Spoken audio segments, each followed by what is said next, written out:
I'll remember that conversation forever because one of the things you said to me was, when you walk over to do a back squat, do you look at the weight on the bar? And I'm going, well, of course. And then you said, well, how can you say you eat perfectly when you don't know what the food you're eating weighs? You know, you got me there, Mike. So that's how we started.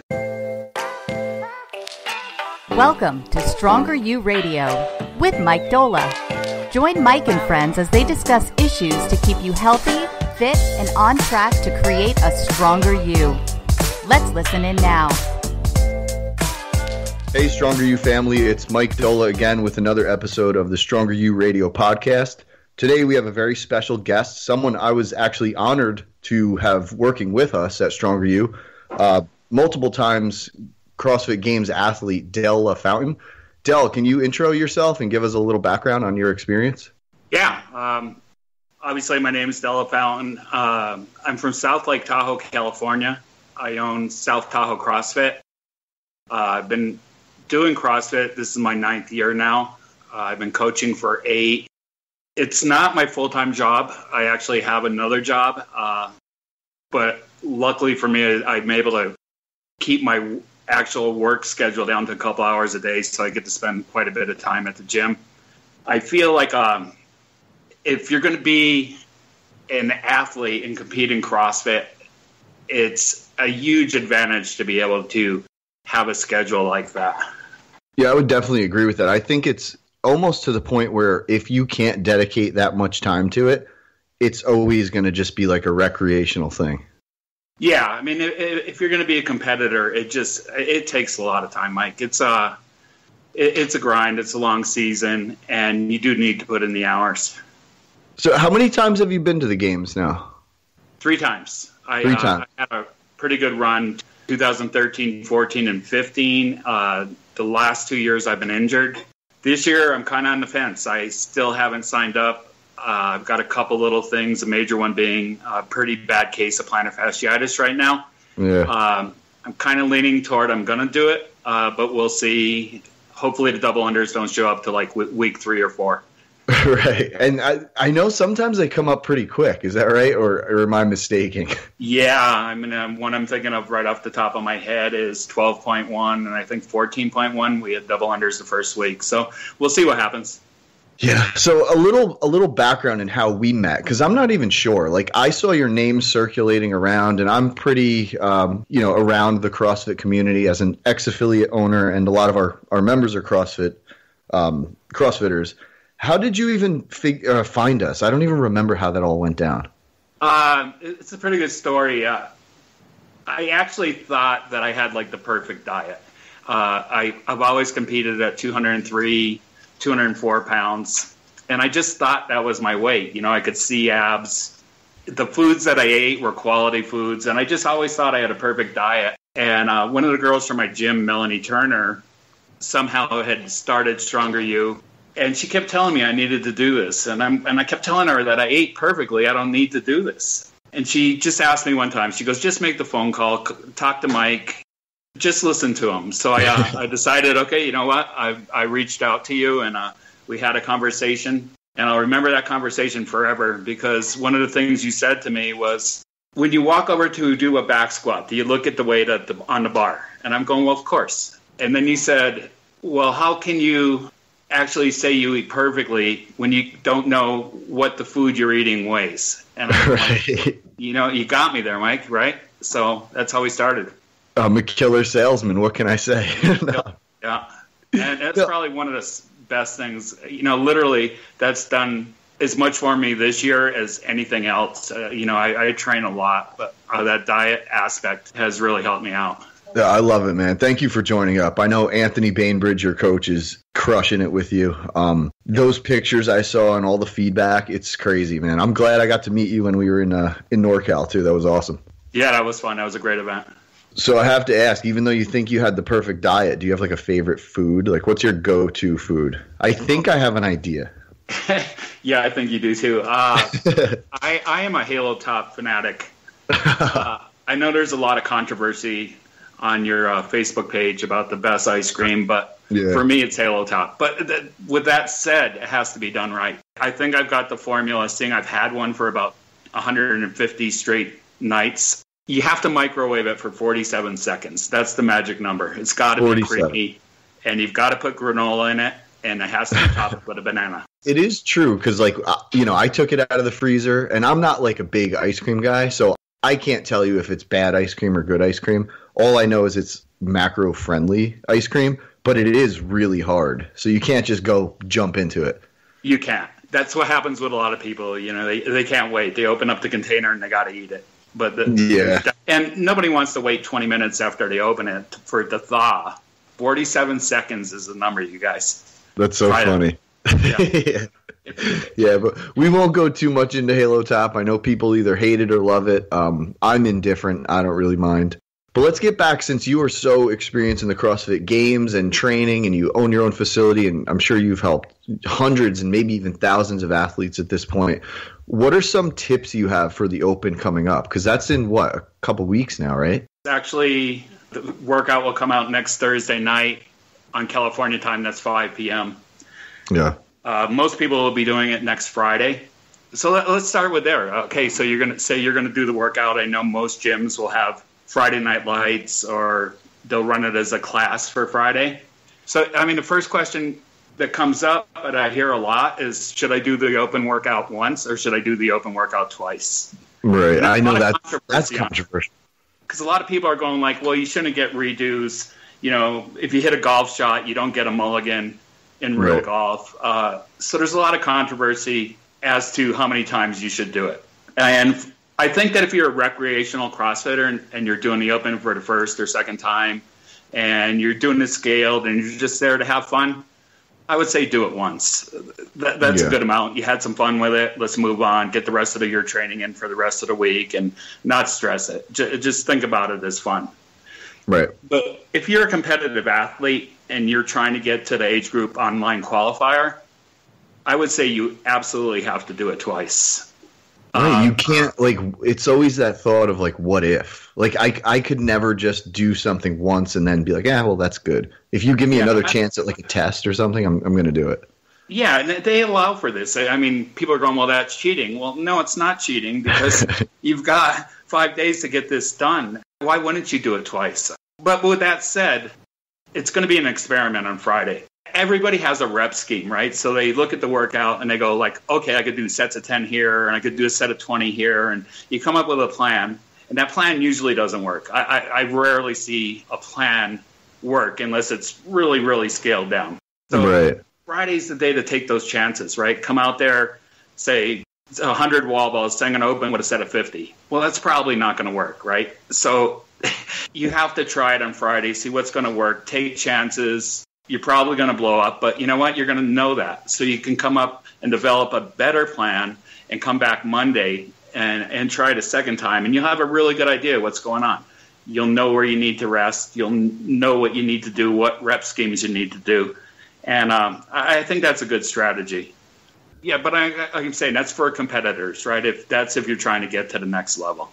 I posted something the other day about food, around the Open. And that's where people have to differentiate themselves. Are you a competitor or are you doing it for fun? And we talk the things you need to worry about with food, even at a competitive level and recreational level, is kind of similar, but the workout strategies are completely different. Yeah, and the strategies working out, you really have to know yourself. You got to remember that slow is smooth and smooth is fast. So a lot of times if you can slow down movements, I'll do a couple for instances, say you're doing wall balls.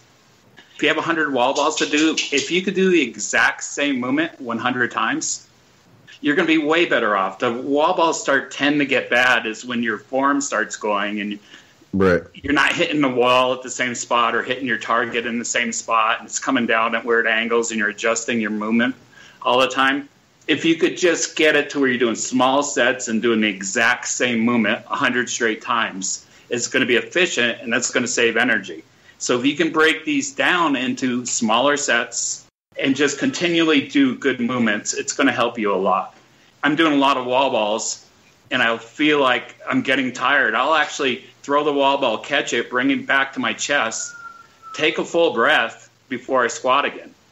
Yeah, that's a good strategy. Slowing the motion down so I can go longer. It's a good strategy for thrusters too, taking a breath over your head, slowing the movement down, and just trying to be consistent with slow, precise movements. Yeah, it is interesting because I know like when I watch the videos of the competitors, they seem like they're going really slow, and it's just that they're just super efficient. Yeah, the better the competitor, the easier it looks. It looks like they're hardly working, and just because the efficiency is there. There's so much strategy in this stuff. Like a lot of people from the outside, they see CrossFit and they're like, oh, it's just a bunch of people rushing through workouts. And it's like, no, man, like that's kind of what makes it a sport, that it's not just lifting weight. It's a game, really. I love watching good competitors, going through their workouts. It looks like they're not doing any work. It's amazing to watch. And you could tell relatively new competitors because they're rushing through, trying to go as fast as they can, and that's just going to bite you in the end. Even stuff like double unders, right? I mean, say you have to do 100 double unders, and you're not really that good at double unders, especially masters competitors. So, I see guys that are obviously can do 100 straight. I'm not one of those guys. Yeah. So I'm going to break mine up into sets of 20. I'm going to do 20, and I'm going to stop and rest for a second. I could probably do 40 to open, but my arms are going to start going out. I'm going to be taxing my shoulders. My movement's going to get janky. And when I miss, it's going to be hard to get started again. So I'll just do 20, and I'll take a second, regroup, and try for another set of 20. If you're resting like every 20, or if you just blow through them, once you get frustrated and you start stumbling up a little bit, the time you're going to waste doing that could have been better spent just sitting there resting. That's exactly right. Yeah. You have any predictions for the first workout coming out? Yeah, that's about the 100th time I've been asked this. Do you give 100 different answers? No, actually, I've got one in mind, and it was a fabulous workout. It was 13.1. It was snatches and burpees to a 6-inch target. And I think it was 30 snatches with a lightweight, 40 burpees. 30 snatches with a heavier weight, 30 burpees. 30 snatches with a heavier weight, and then 20 burpees. And I went all the way down to the snatches became impossible. But it was a great workout, and I wouldn't be surprised to see that back. Maybe not the first workout, but I think we might see that back this year. Yeah, I always got kind of disappointed when they would repeat them. Like, I totally understand why they do it, but I'm like, oh, man, I want to see something new. Like, I would love to see, and this is crazy, but like a 1-rep match bench press. Like, let's see that. Let's see who's ready for that thing. Yeah. Not a lot. Yeah, right. I mean, and there's some workouts. I mean, that 7 minute of burpees might have been the worst open workout I've ever done.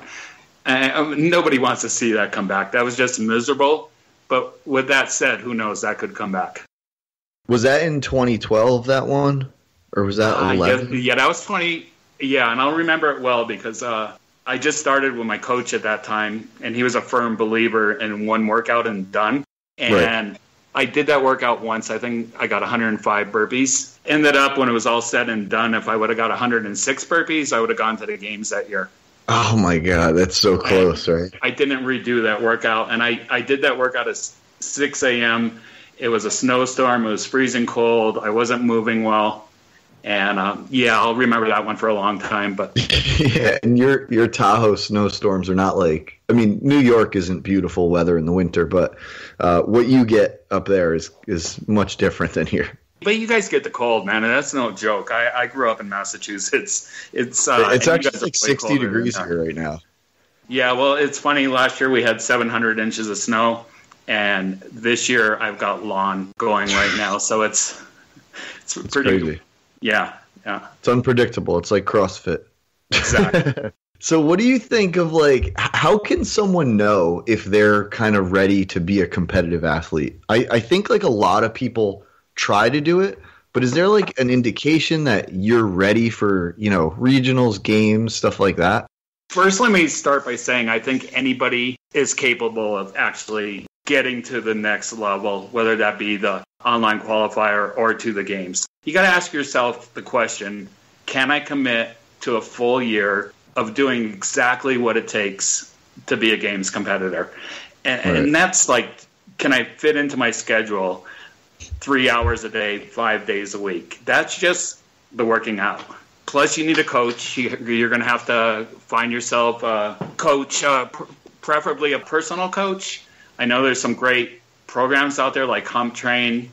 Yeah. That gets people in phenomenal shape, and they put a lot of athletes into the games. But honestly, if a one-size-fits-all program might not be the best thing for you, because you're going to have your personal weaknesses. Right. And being your own coach, you're going to focus on those weaknesses and hammer those weaknesses. It's kind of like the diet stuff. Like, you can't just say, go do this, and everyone go do the same thing, because what affects Dell is not going to affect me. It'll be much different. Exactly. Great analogy right there. You're exactly right. Then you got to look into all the aspects. It's okay. You got to get a coach. You're going to need to be sleeping your 9 hours a night, preferably. Yeah. Your nutrition has to be on point. You're probably going to need a nutrition coach.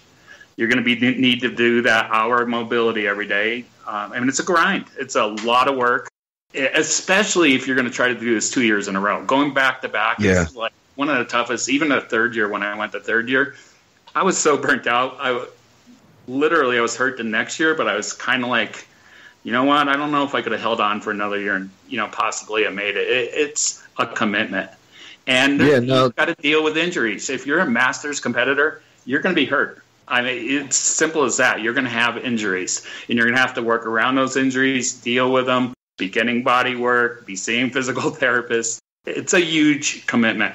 But with that said, I honestly think if anybody could do this, if they have the time and they could put the work in. I literally started this sport as bad as you can be. I had no mobility. I couldn't overhead squat a PVC, and I just decided to do the work, and I'm convinced that anybody could do this. What was your training background? Because you probably weren't new to lifting, right? Yeah, actually, I pretty much can say I've never done a weighted back squat in my life before I got into CrossFit, and that kind of showed. And that was at what age you started? I started when I was 51 years old. And that's crazy, because you're like, we can show people pictures if they're curious after listening to the podcast, but you're in awesome shape. Like, you were giving guys your age like a ton of inspiration. It's super cool. Thank you, Mike. Appreciate that. Yeah, like I said, I work pretty hard, and it's just, do you want to do the work? Do you want to eat right? Do you want to do what it takes to get there? That's the part that I think everyone has to figure out. And we see it a lot. You see in our Facebook group or Stronger You group, people are like, oh man, I want to look like you, or I want to get like her, or I want to do what she does. And it says, and I always say, you have to do what they do. And that's the hard part. Because honestly, like, some of our coaches, I look up to them because of their willpower and what they've been able to achieve. And I have to accept that I'm not that dedicated to the sport or the activity as they are.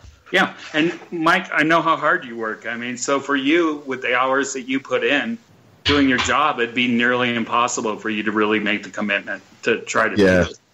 I'd have to wake up at 5 a.m. and ignore emails, and I can't do that. My OCD kicks in, and I'm like, oh my God, somebody's waiting.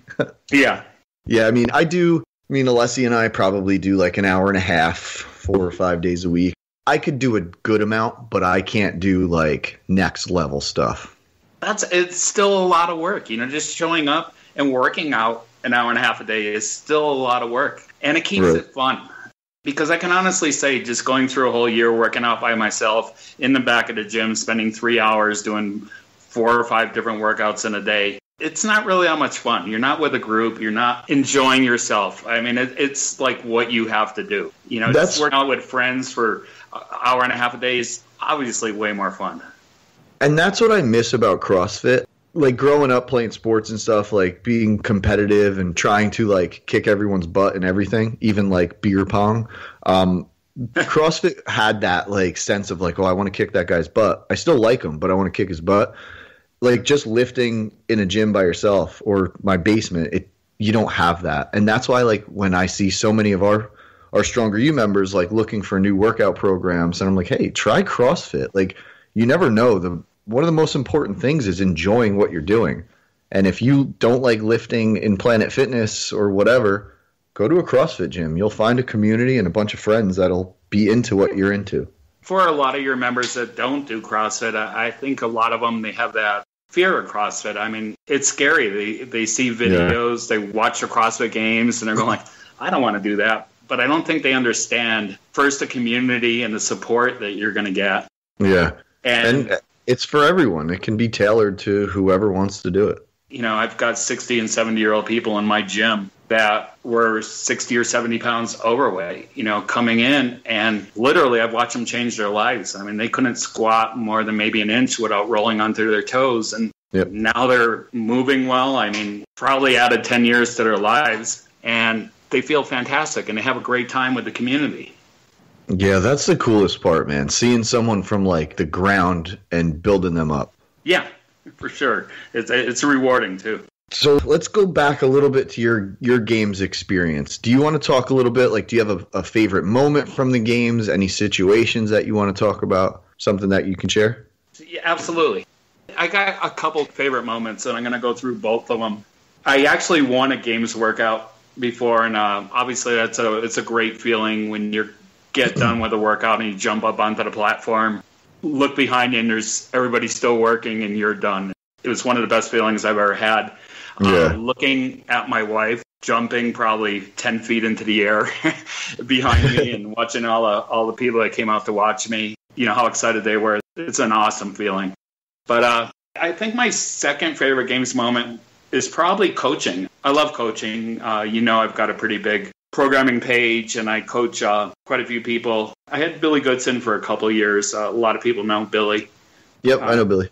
Yeah, and, you know, coaching Billy at the games was super rewarding. I love working with Billy. He's such a nice guy. And just after programming him and watching him get to that level, that's an amazing feeling. And, you know, being with him throughout the games, it's super fun and obviously really rewarding to see that everything that you gave to him throughout the year put him in a position to get to that spot. It's so cool, man. I think, and like training someone to get to the games, I can completely admit this. The training coach is so much more responsible for getting someone to the games than the food coach. But we had like 6 of our athletes, I think, make it last year. And that was really cool to just play a small part in their road to the games. Yeah, it's funny, too, because once I started doing this, a lot of my games friends or close to games friends saw what happened to me. Yeah. And they were my phone would blow up after every time I'd post a picture going like, okay, what do I need to do? I want to do this. And now I know you have a lot of them. I think most of them are working with Anthony also. And there's some really good athletes you have right now in this program. Yeah, it's so funny because once you signed up, like a bunch of your friends were like, it was almost like a competition amongst you guys. It was really funny. I created a monster, and now I got to compete against these people. I know, isn't it funny? You should have kept it quiet. Right? No, we always joke that like for the right price, we'll alter people's food, and then we'll give someone an edge. So if you want to toss me $50, I'll give you some more food and take someone's away. Talk about that. People think I'm probably serious. Yeah. No, that's awesome, man. So, Del, do you have any favorite CrossFit moves that you like?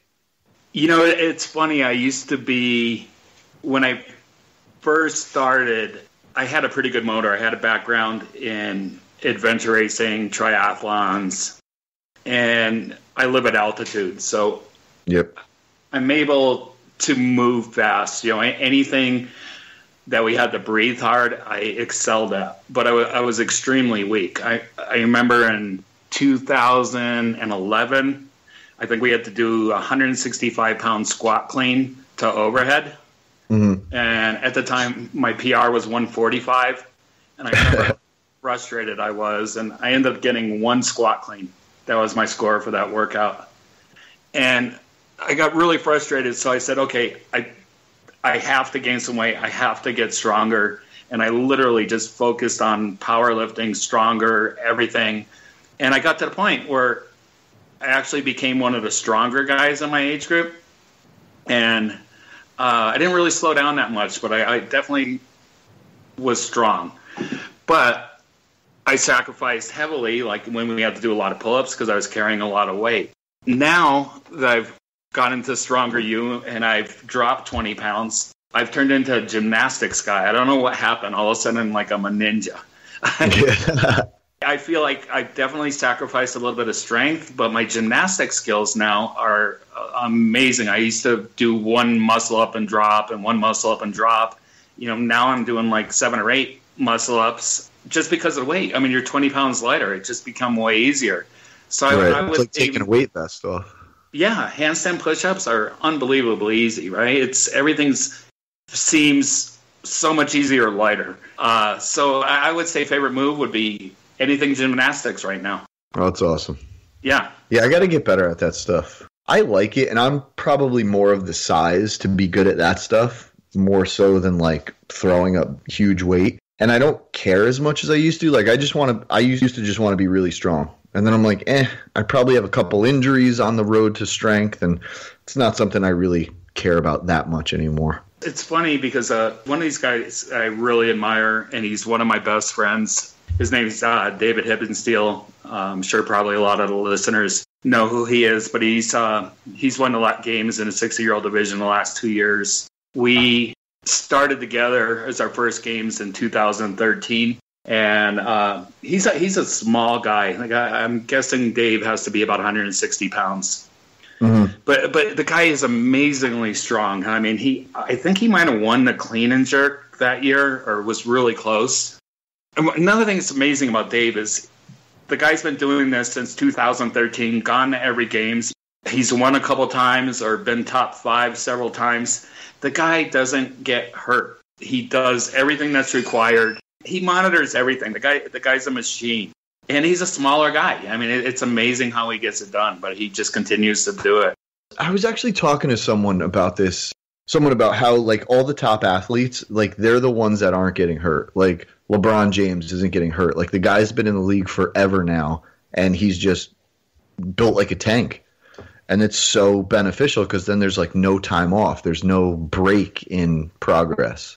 Yeah, it's amazing how at that size that they can move that well. I mean, This is some amazing athletes. I know there's a lot of changes coming in with like masters and stuff. I know they just added, was it last year, the younger division? Was it 35? Yeah, we call them baby masters.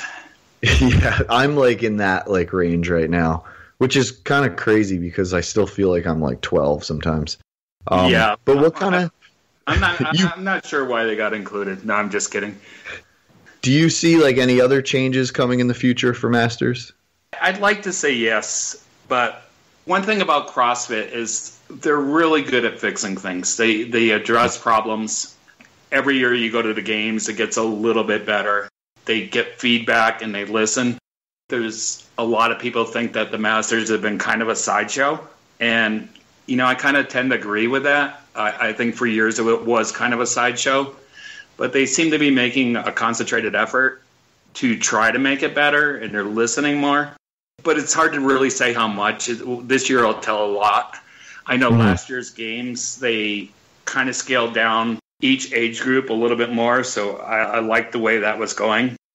So I think with that said, I mean, I don't feel like a 54-year-old master athlete should be doing the same weights as Matt Frazier. I mean, no. So I think at some point they have to realize, we're going to have to scale down each division. And I feel a lot of the reason they haven't done that in the past because there were some super talented 45, maybe 50-year-old, 51-year-old that would go on to a team. So they would have to have, the same workout to be able to get the same scores as the rest of the people on the team. But now, since they started the 4-person team format, there's not going to be 50-year-olds on teams anymore, or even 45-year-olds. So I think now it's time to address the issue. Should these older athletes be using this heavy of a weight or doing the same rep schemes as a 20-year-old? And I think once we address that, and we'll know in a week, or we'll know for sure in 6 weeks, if they're listening to what we're saying and they kind of change that aspect of it. But besides that, like I was saying, they seem to be doing a really good job of listening, and hopefully it's evident this year. Yeah, it will be interesting to see. But I definitely I definitely agree with you there. They definitely have to make some changes. Yeah. Now, do you think they're going to ever add like regionals for masters, or is it going to just be a smaller niche thing, like make it through this and then you're in the games? That's how it is now, right? Yeah, we do the online qualifier now. And that's a great question. Honestly, do I think we're going to do a masters regional? No, I don't. I don't see that anytime in the future, really. You got to be able to sell tickets, and yep. I just don't see a lot of people paying to go watch a Masters or event, nor do I see it being able to fit into an already hectic regional schedule. Yeah, it is. It's working well, I guess, right? Yeah, it's working well. But here's what I do see, and I think it's only a matter of time. I'm kind of actually surprised that it hasn't happened yet. It's only a matter of time before we get somebody that's going to run like a Masters World Championship beside the game. Yeah. So more like on the lines of Wadapalooza, but a Masters only event with an online qualifier with big corporate sponsorship and prize money. And I literally wouldn't be surprised if that happens in the next year or two. Any of you guys listening, you're pretty good at organization. Let's figure this out. Let's make that happen. Yeah, we'll be there. We'll come visit like we did in NorCal. Yeah. Yeah, man, it's awesome, man. I love working with you guys, and you guys, the Masters community has been so good to us and so welcoming. And I always joke about this. It's like you can't teach an old dog new tricks, but you guys are so open to changing what you may have heard in the past. And I love you guys for that, man. I look at your Facebook page, and my favorite thing to see on your page is the before and after pics. I'm absolutely blown away by some of the progress some of these people have made. It's inspiring. So keep posting those pictures, people. Literally, it's motivation for me. Oh, it's crazy. It blows my mind. Blows my mind every time I look at it. It's sometimes I'm speechless. I can't believe people have changed that much, and it's totally inspiring. And most, like, your changes, what did you do? Just change the way you ate. Like, you didn't have to do any crazy workout or any adjustments, or you didn't have to, like, wake up and do, 8-mile runs every day just for the hell of it. Like, you just change what you eat. Exactly. It's really funny because when I told you on our first conversation that I ate perfectly, I actually did. But what I didn't do is snack perfectly. So I literally ate a bag of cherries a day or a bag of grapes a day, thinking like, well, just grapes or cherries, that's not bad for you. It's good food. Yeah. Not realizing that was my total carbs for the day. Yeah. So it's pretty much, eating double carbs. The other thing I had an issue with was cashews. I love cashews and ate 4 handfuls every day. Yep. And didn't realize how much fat I was eating. So eliminating that from my diet, just taking that out and kind of staying with the same meals, got me pretty close to my macros.